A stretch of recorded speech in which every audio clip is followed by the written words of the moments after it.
हम लोग आज ब्रह्मपुत्र नदी तंत्र के बारे में जानेंगे और ये हमारा भारत की नदियों का पार्ट नंबर 3 है। इसके पहले हम लोगों ने पार्ट 2 कंप्लीट कर लिए हैं, तो आज हम लोग पार्ट 3 में ब्रह्मपुत्र नदी है, जिसका उद्गम कहाँ से हुआ है, इसको तिब्बत में क्या बोला जाता है, इसको चीन में क्या बोला जाता है, इसको अरुणाचल प्रदेश में क्या बोला जाता है, और इसे असम में ये क्या क्या करती है आदि सब बारे में जानेंगे। और इसकी ब्रह्मपुत्र की सहायक नदियां कौन कौन सी हैं इसके बारे में भी जानेंगे। तो आप लास्ट तक बने रहिए, और आप अगर एक बार लास्ट तक टिक गए तो आपको ब्रह्मपुत्र जो नदी तंत्र है उसके बारे में आपको संपूर्ण जानकारी मिल जाएगी।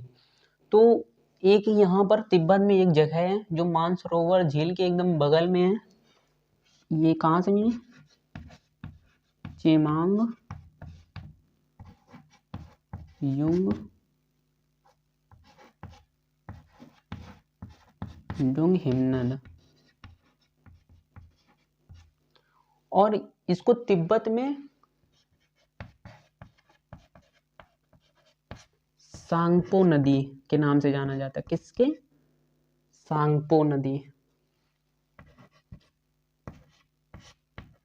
और इसे चीन में यारलंग जांगपो के नाम से जाना जाता है। जांगभू,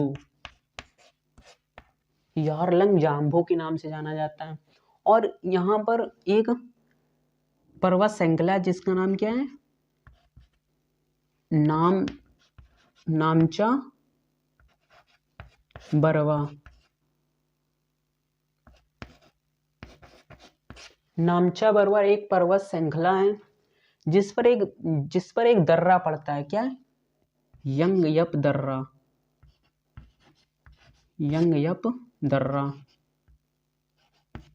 ये नामचा बरवा से, ये नदी यहाँ से नामचा बरवा से ऐसे यू टर्न लेते हुए यंगयप दर्रा से अरुणाचल प्रदेश में इंटर करती है, जिसे अरुणाचल प्रदेश से ये असम से ये बांग्लादेश से होते हुए ये बंगाल की खाड़ी में गिर जाती है। ठीक है, तो यहाँ पर यंगयप दर्रा है। ठीक है, यंगयप दर्रा है, और इसे अरुणाचल प्रदेश में दिहांग के नाम से जाना जाता है। क्या नाम से? दिहांग के नाम से जाना जाता है अरुणाचल प्रदेश में, और दिहांग के नाम से जाना जाता है। ठीक है, फिर ये असम में इंटर करती है।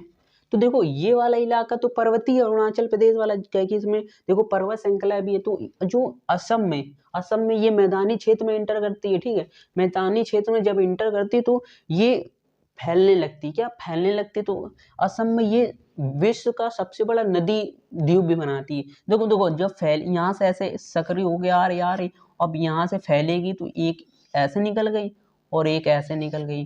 ठीक है, तो यहाँ पर बीच में ये द्वीप बन गया जो विश्व का सबसे बड़ा नदी द्वीप है। तो इसको बाद में जानेंगे। तो इसे असम में सबसे पहले क्या बोला जाता है?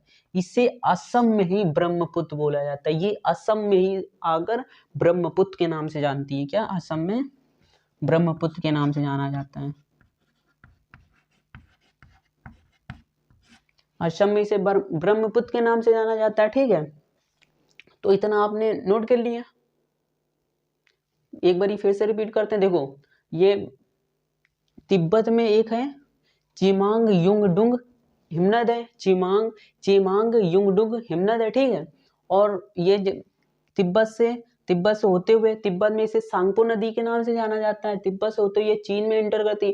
चीन में इसे यारलंग जांगबो के नाम से जाना जाता है। ठीक है, और फिर ये भारत में यंगयप दर्रा से इंटर करती है। ठीक है, और अरुणाचल प्रदेश में इसे दिहांग नाम से जाना जाता है। अरुणाचल प्रदेश में इसे दिहांग नाम से जाना जाता है। ठीक है, और असम में जब जाती तब ये ब्रह्मपुत्र नदी के नाम से जानी जाती है।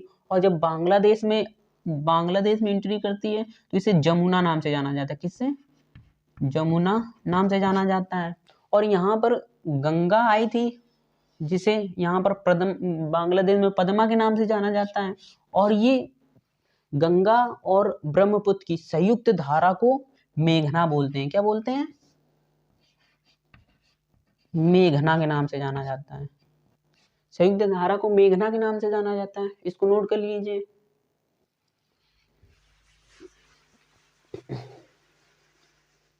अब इसकी कितनी सहायक नदियां हैं, क्या क्या है, इन सब के बारे में बात करते हैं। फिर उसके बारे में इनकी विशेषताएं क्या क्या हैं उसकी बात करेंगे। ये यहाँ से बंगाल की खाड़ी में जा रही है, ठीक है। यहाँ इसकी एक यहाँ पर सहायक नदी है दाएं की ओर से, एक यहाँ पर सहायक नदियाँ है, एक यहाँ पे सहायक नदी है, एक यहाँ पे इसकी सहायक ये नदी है, एक यहाँ पे सहायक नदी है, ठीक है। और एक यहाँ पर है, एक यहाँ पर है, एक यहाँ पर है, ये यहाँ पर है, इसका नाम तिस्ता है, इसका नाम मानस है, इसका नाम है संकोश नाम है, इसका नाम शुभंसरी है, शुभंसरी, ठीक है। इसका नाम बराक है, इसका नाम कौपीली है, इसका नाम दिबांग नाम है,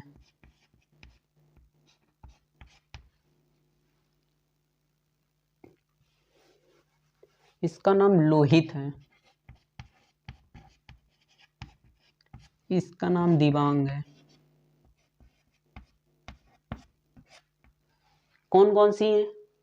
ये दाएं की ओर से तिस्ता, मानस, संकोश, शुभंसरी, तिस्ता, मानस, संकोश, शुभंसरी है, ठीक है। और बाएं की तरफ से बराक है, कौपिली है, लोहित है, दिबांग है। बराक देखो, दिहांग अरुणाचल प्रदेश में इसका नाम है, लेकिन दिबांग इसकी सहायक नदी है, ठीक है। बराक, कौपिली, लोहित, दिबांग, ठीक है। समझ गए कि नहीं समझ गए? अब ब्रह्मपुत्र नदी की क्या क्या विशेषताएं ये जान लेते हैं। देखो, ये भारत में विश्व का सबसे बड़ा नदी द्वीप बनाती है असम में, ठीक है। क्या भारत का, विश्व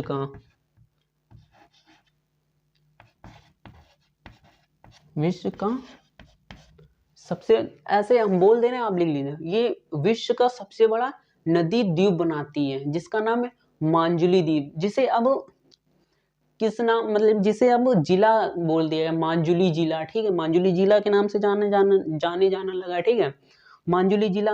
और इसके बाद ये मतलब कि भारत में जब असम में ये प्रवेश करती है, तो ये विश्व का सबसे ऊंचा नौकागम्य क्षेत्र है, विश्व का सबसे बड़ा ऊंचा नौकागम्य क्षेत्र है। अब ये नौकागम्य क्षेत्र क्या होता है? मतलब कि ऐसा क्षेत्र जो सबसे ऊंचाई पर भी स्थित है और उसमें नाव चलाई जा सकती है। ये असम में आती है, तो मैदानी क्षेत्रों में मतलब कि इंटर करती है। मैदानी क्षेत्रों में तो नाव आराम से चल सकती है। तो ये असम में सदिया से दुबरी तक, कहाँ से, या सदिया से दुबरी तक ये नौकागम्य क्षेत्र है, जिसमें नाव आसानी से चलाई जा सकती है, सदिया से दुबरी तक, ठीक है।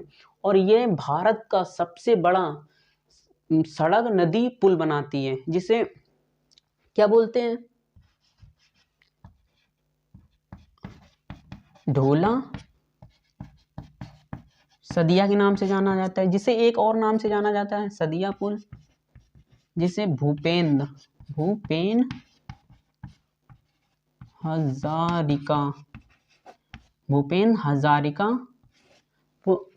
पुल के नाम से जाना जाता है, जिसका हमारे माननीय नरेंद्र मोदी ने 2017 में इसका उद्घाटन किया था, जिसे भूपेन हजारिका पुल के नाम से भी जाना जाता है, ठीक है। और जिसकी मतलब कि, और ये भूपेन हजारिका थे कौन? ये असम के एक गायक थे, जिनको भारत रत्न मिल चुका है। क्या मिल चुका है? जिसको भारत रत्न मिल चुका है, दादा साहेब फाल्के पुरस्कार मिल चुका है, जिसे पद्म श्री मिल चुका है, पद्म विभूषण मिल चुका है। मतलब कि ये बहुत ही जाने माने। इनके नाम पर भूपेन हजारिका क्रिकेट स्टेडियम भी है, ठीक है, गुवाहाटी में। तो ये सब इनकी सारी विशेषताएं थी। क्या थी? इनकी सारी विशेषताएं थी। अब हम लोग ये ब्रह्मपुत्र नदी तंत्र के बारे में तो पढ़ चुके हैं। अब हम लोग ये दक्षिण दक्षिण साइड में जो नदियां हैं उनके बारे में पढ़ेंगे, जो और ये पश्चिमी तट वाली जितनी नदियां हैं वो पढ़ेंगे, पूर्वी तट में जितनी नदियां हैं उसके बारे में पढ़ेंगे।